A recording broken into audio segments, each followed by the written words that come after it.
Hi friends, I am your Sriram.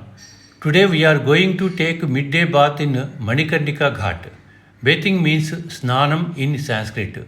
I let you know the names of bathing in different timings. Those who takes bath in the dawn, that is between 4 and 5, is called Rishi Snan. Bathing is done between 5 and 6 at sunrise time is called Devata Snan. After sunrise 6 to 7 in the morning it is a human bath, and ever since 7 it was the equivalent of a demon bath. River bathing is by all means very good, but no ablutions or discharges should take place in the river. It is a great sin. Our body can be purified by both water and fire. The rays of sun god are equal to the fire, and lying down under the sun is called a sun bath. You may ask that how do I justify this midday bathing in the river Manikarnika? Because the sage Agastya confirmed that Shiva and Parvati along with 3 crore devatas bathe in their subtle form here at 12 noon. Therefore, if we bathe in this water that was touched by the gods, our body will be purified in all forms. Almost we reached Manikarnika Ghat since we come across this tilting temple in our path. Let us see what makes this temple so special located in this Sindhya Ghat. One of Raja Man Singh's servant built a shrine in memory of his mother. While inaugurating this temple, he shouted in ecstasy that he is debt-free from all the mother's parental services. Then the temple began to tilt to its northwest. Akasavani cautioned him of uttering such expressions since a parental service has no substitution. He was aghast by this sudden development and named it after his mother as Ratneswar Mandir. Tilting of the shrine is clear evidence whatever the story is being circulated. The Pendente di Pisa, also known as the Leaning Tower of Pisa in Italy, was built in 1173. Currently it was tilted 4 degrees. This was widely publicized, but our Ratneswara temple did not get any recognition even though it was tilted to 9 degrees. The sanctum sanctorum is always flooded with river Ganges for more than 10 months of the year. Later the water is flushed out through mortar pipes, and presiding deity Lord Ratneswara will be worshipped daily. When you come to Manikarnika Ghat, you witness burning of corpses all through the day. Every day and night you can see lots of burning pyre. Dome Raja places sticks on the pyre of each corpse that is cremated here. Let us find out who is Dome Raja. The Dome descendants here believe that a curse of the Lord Shiva made them carry this job. During her bath, goddess Parvati lost her earring and informed to the Lord Shiva. He inquired with the local priests and annoyed with their arrogant reply. Thus they were cursed by the Lord to take up this profession ever since. The corpses that are cremated here are not only from Kasi, but also from every nook and corner of the country. People think that here consigning the dead bodies to flames also guarantees moksha. In addition to this Manikarnika Ghat, Kasi is having one more cremation place, that is Harishchandra Ghat. Both these cremation ghats are said to be moksha dwaras, or the gates of salvation. The Dome Rajas who perform cremations in these 2 places are numbering between 500 to 600. Total strength of this tribe is around 5,000. These Dome Rajas are not government servants. They collect a minimum amount for each corpse that was cremated here. There is another custom lying here. On every Saptami day of Chaitra Masa, all the harlots dance before Mahashamshan Baba, that is Lord Shiva, to take atonement for their sins. Tapasya is the name given to this ceremony. Time is ticking away, and already it is 10 minutes past 12 o'clock. As per the custom, one should take bath first in Chakra Tirtha and thereafter in the river. This Chakra Tirtha also having importance in our Shastras, which I let you know while taking bath. The Chakra Pushkarani was fortified with stones in 14th century and was renovated with 17 row steps in 18th century by Bajirao Peshwa. Cleaning of this Pushkarani will take place every year on Akshaya Tritiya. Millions of devotees take part in this festival, and Abhishekam will be performed for Manikarnikeswari Mata on next day. Lord Vishnu penances for 1008 years for Lord Shiva. This Chakra Pushkarani was dug by himself with his Sudarshan Chakra to facilitate the bathing of Lord Shiva. The Tirtha was filled with his sweat from that labor. Since then, it has been called Chakra Pushkarani. The right ear of Lord Shiva, who nodded his head in empathy at the sight of this Tirtha, fell into the Pushkarani here.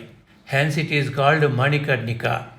The story of Manikarnika can be found in the Kashi Khanda of Skanda Purana. As per this Kashi Khanda, Daksha Prajapati, the father of goddess Sati, performed a ritual without Lord Shiva. Sati Devi surrenders to this humiliation with her self-immolation. Later, her body was cut into 51 parts by Vishnu with his Sudarshan Chakra to stop Shiva, who is dancing with her lifeless body in despair. Her earring fell and thus called Manikarnika. So this place is also one among 51 Shaktipitams. Whosever ring it may be, both are revered as Ardhanariswara only. It is said that the one who takes bath in Manikarnika is like having done the baths in all such tirthas in the world. Performing Tiratarpanas to the ancestors is also results in the same way. Similarly, if you worship Lord Viswanath after this Manikarnika bath, you will get all the results of the pilgrimage, pronounces Kashi Khanda Mahatyam. Now we are heading towards Viswanath Mandir, which is just 100 meters in distance straight from Lalitha Ghat. Actually, it takes long time to reach the Mandir.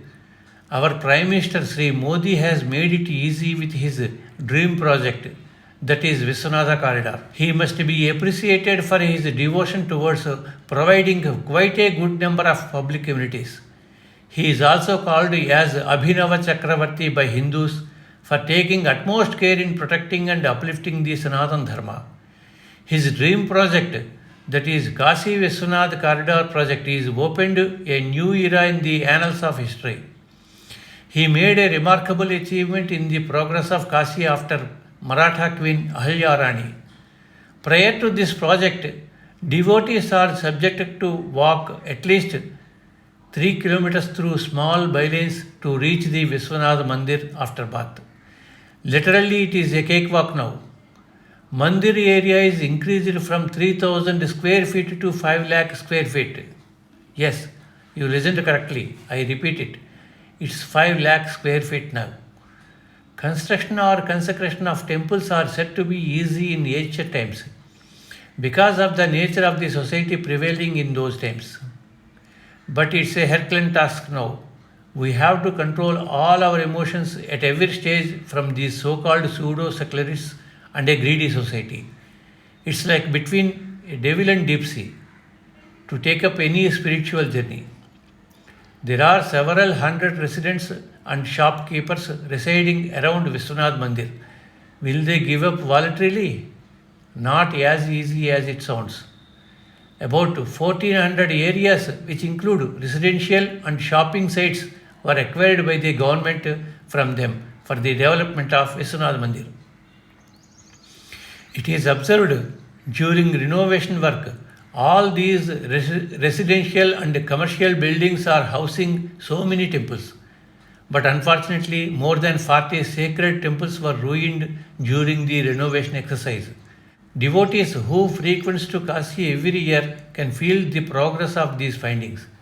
The Viswanath Corridor Project Phase 1, which started in March 2019, was completed on December 2021. Currently, Phase 2 works are also in full swing.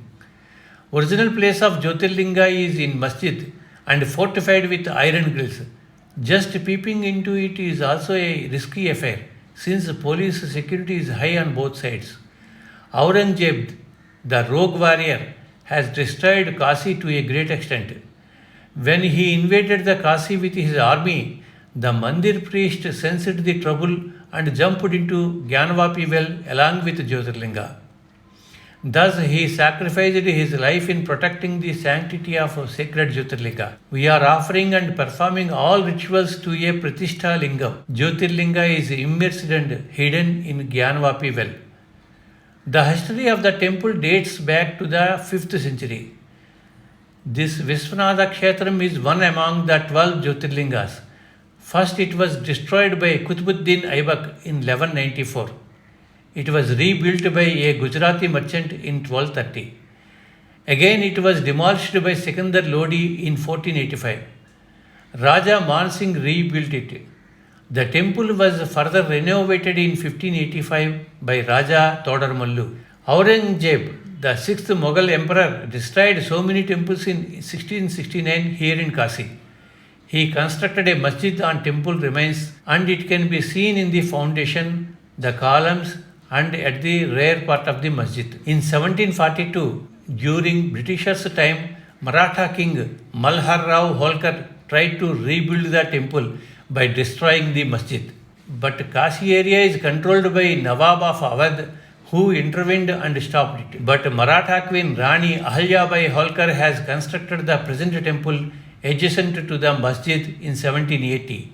That is what we are seeing now.